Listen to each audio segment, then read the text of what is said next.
Dans le cadre des Journées de la persévérance scolaire, soyons conscients du rôle que chacun peut jouer pour encourager les jeunes de son entourage à persévérer.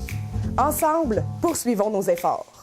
Bonjour, je m'appelle Angèle Laferrière, j'enseigne au Centre Matapédia d'études collégiales depuis la fondation en 1995. J'enseignais auparavant au Cégep de Matane, donc j'enseigne depuis longtemps et je suis pour la persévérance scolaire. Je suis un professeur persévérant. La persévérance, ça prend tout son sens quand on se bute à des difficultés. Un étudiant qui a de la facilité, tout ça, c'est facile pour lui d'être persévérant. Par contre, lorsque les résultats ne sont pas ceux attendus, lorsqu'il se bute à un échec, là, il faut qu'il soit persévérant.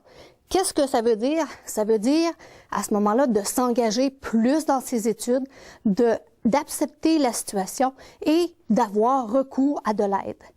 On le sait, il y a des défis à entrer au collégial, par exemple. Les étudiants sont moins encadrés, ils ont l'apprentissage de l'autonomie à faire, les études sont plus rapides, c'est en session au lieu d'année, donc ils doivent, s'habituer à ça et l'adaptation n'est pas toujours facile. Il y en a certains qui le font facilement, d'autres pas.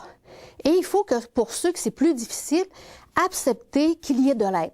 Et ici, par exemple, au CEMEC, il y a beaucoup d'aide pour ces étudiants-là.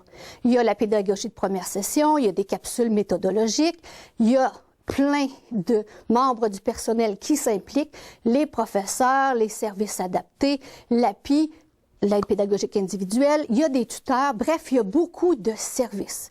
Mais il faut que l'étudiant accepte d'avoir recours à ces services-là et adapte sa façon d'étudier, d'apprendre.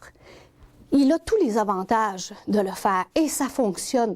On a beaucoup d'étudiants qui, malgré des difficultés au départ, ont réussi leurs études et pas seulement leur DEC, mais après aussi, ils sont allés beaucoup plus loin.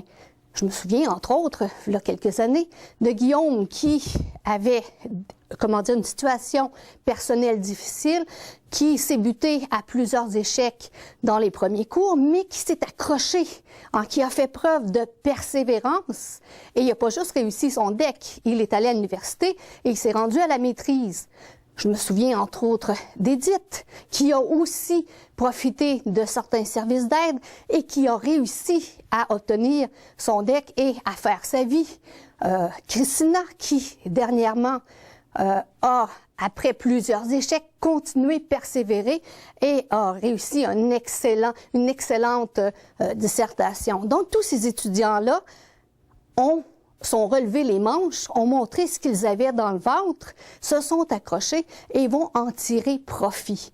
Parce que il est certain, et c'est prouvé dans toutes les statistiques, que des étudiants qui ont des diplômes obtiennent des meilleurs emplois et bien sûr obtiennent aussi une meilleure qualité de vie, si on veut pas juste parler économiquement parlant.